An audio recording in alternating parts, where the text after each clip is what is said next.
ফালা ফালা করে বেগুন কেটে ওই চুনো মাছের চচ্চড়ি করবে। তোমার ছেলে চাঁদ খেতে খুব ভালোবাসে। আমিও ভালোবাসি চুনো মাছের চচ্চড়ি খেতে, আমি খুব ভালোবাসি।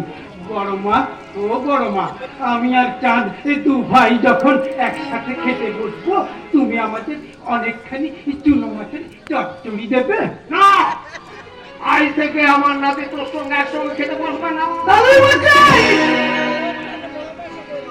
আর আমিও ওই চুনো মাছ আমি রান্না করতে পারবো না। এই বাড়ি ছোট বউ কি মরে গেছে?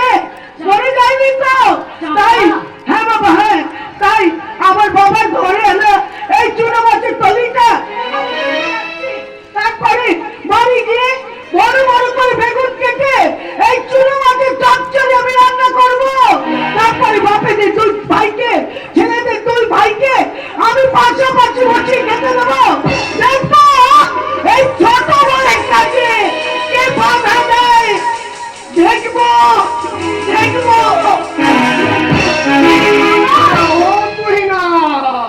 কি করে পাবি রে তোর এই রাগ করছি ছোট জায়ের হাত থেকে রক্ষে? বলো, তোমার মেয়েকে বলো আমার মেয়ের কাছে দীক্ষা নিতে, দীক্ষে। কারণ দেখতেই তো পেলে আমার মেয়ে তোমার মেয়েকে দিয়ে গেল কেমন সুন্দর একটা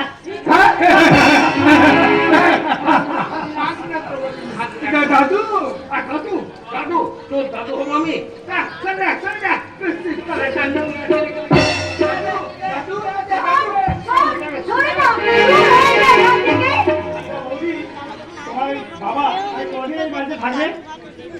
কেন?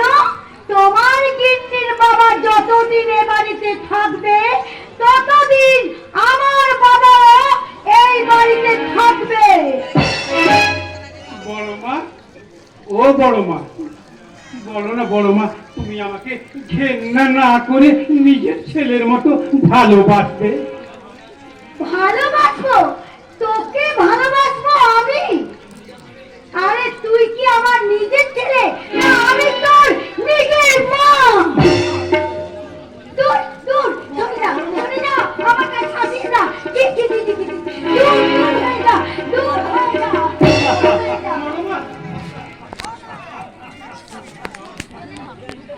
ঈশ্বর, তুমি তো সব সময় জেগে আছো। জেগে জেগে তুমি তো সব কিছু দেখতে পাচ্ছ। তুমি তো ইচ্ছা করলে অনেক কিছু করতে পারো, কিন্তু কিন্তু বলতে পারো আমি কি করতে পারি? ভগবান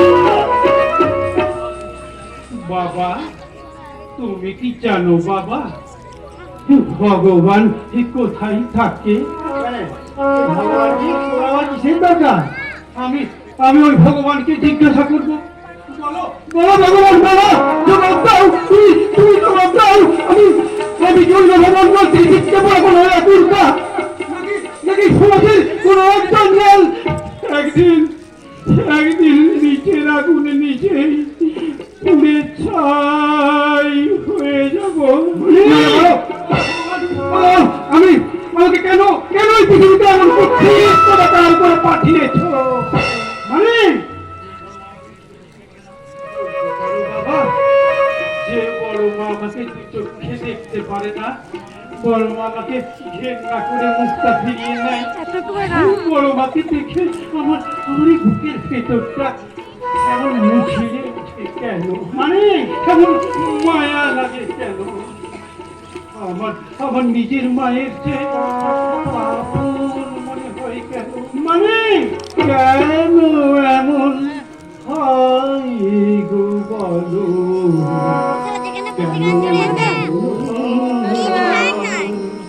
বলতে পারো মনে কেন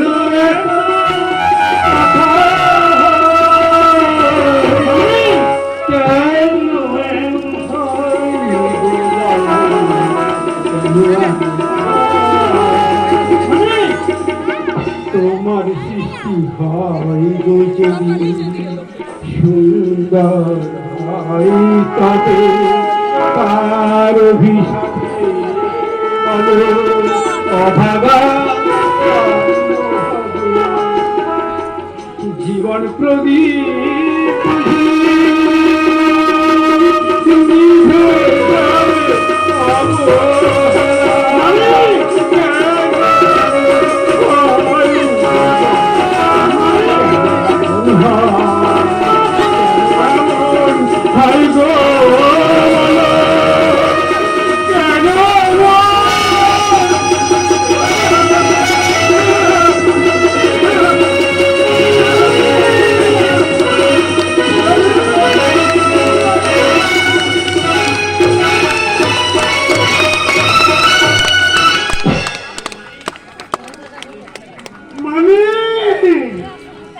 কেন যে এমন হয় আমি আমি তোকে আজ বলতে পারবো না রে।